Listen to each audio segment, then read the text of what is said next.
Hello, my friends. Let's talk waterfalls. Some of you had requested how to create this album, and I'm working on a tutorial right now.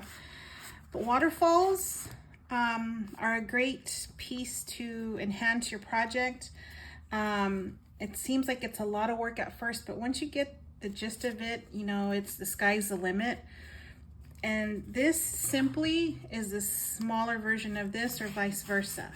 So they're both made the same way, it's just one is smaller, one is larger. You can make any size folio, just depends on or add it to a card. Whatever the length of your album is gonna be, that's what you go by, the length of your project, or possibly even a 1/4 of an inch smaller, just so that it fits. It just depends on where you want to place it.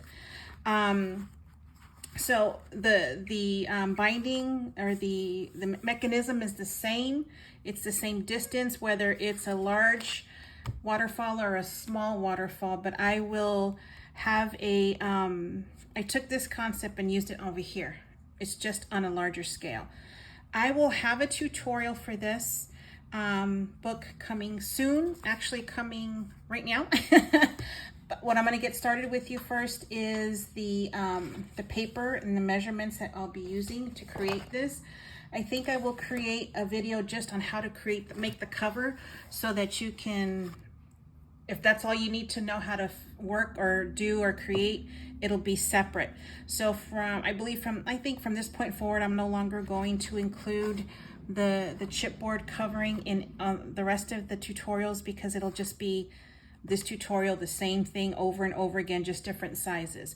So this book here, this book measures 5 3/4 by 6 1/4. So you'll need 2 chipboard pieces at 5 3/4 by 6 1/4. And this is much thicker than what I used the first time around.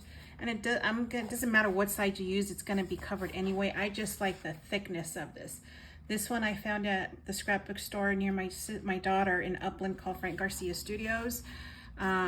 Great person, absolutely adore him. And he actually he designed this Luna line for Prima. So I didn't know what a big wig this guy was until just recently. Just a great store. Anywho, and you'll need a spine piece one spine piece at 1/2 inch by 6 1/4. So these are going to be your length. 6 1/4 is going to be the length of your book. Okay, so this is what you're going to need for the cover. You're going to need a piece of paper to cover your chipboard, and I'll go over. You'll need 2 8.5 by 11 pieces of paper, scored at a 1/2 inch along the long ways, along the 8.5 inch side, and along the 11 inch side. And this will simply be for a guide, and I'll do a separate tutorial for this. You're also going to need cardstock to cover the inside part of your cover, which is at 6 1/8 by 11 inches. Okay, and all of this will make sense once we start putting this together. So everything that's the cover, all these pieces here will be a separate video. So that will be all on its own. So that way you can just run with it once you decide what size book you're going to do. And it's the same process no matter what size book you use. That's just how I do it. Now, to create this inside flap, it's important when you're making your notes or your sticky notes on the measurements that you label what it's for, so you don't get lost. I learned that the hard way. I cut all the pieces and I didn't label anything when I first started, and I don't know where anything went. So to create this part here, okay, I'll give you the measurements of the papers that you'll be needing. Inside flap, 5 3/4 by 6 3/4. And you're going to score on the 6 3/4 inch side a 1/2 inch. Okay. Let me take this paper clip off. And I like to clip my things. The left cover, which is going to be this part here, this piece here, 2 1/2 by 6 1/4, and you're going to score on the 2 1/2 inch side 1/2 inch. Okay. So I'm going to keep these together. And then the booklet. This is something I didn't use on the front of here, but I used here. So this is this piece here. And if you're gonna only do 1 or 2, I cut 2, but I didn't use 1. 4 1/4 by 8.5. And on the 4 1/4 inch side, you're gonna score at 8.5 inches. So I'm sorry, on the 8.5 inch side, you're gonna score at 4 1/4. So this is your 8.5 inch side, and you're gonna score at 4 1/4. So that is this, and I'm going to kind of just keep this together with this. I'm gonna clip it back. For me, organization is key. It keeps things as organized as you can get. You know, we all have a process. My brain can't compute organized chaos, if that makes sense. Now this is for the waterfall.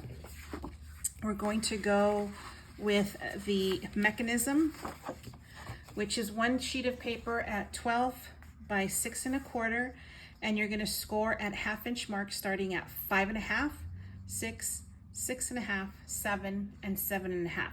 So these are all 1/4 inch. And then you're going to fold on the score lines and burnish. And again, I'm going to show you all this process, but I just want you to have the paper ready to go if you choose to. This is going to be a strip similar to what we have here in the card. Let me grab this one back. This little strip here that we used on the card is the same type of strip that we're going to use on a larger scale. So this one will be cut at 1 7 1/4 and on the half, and you're going to score a 1/2 inch on both sides. I haven't done it yet, but score a 1/2 inch on both sides.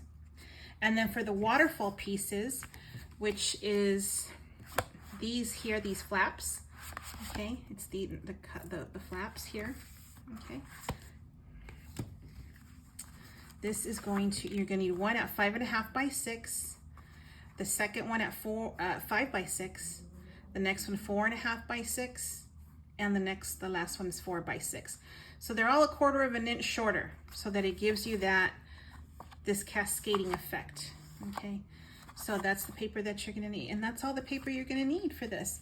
So these are your measurements. The next video will be just how to create the cover and bind it by itself, and then the video following that will be how to put the pieces together.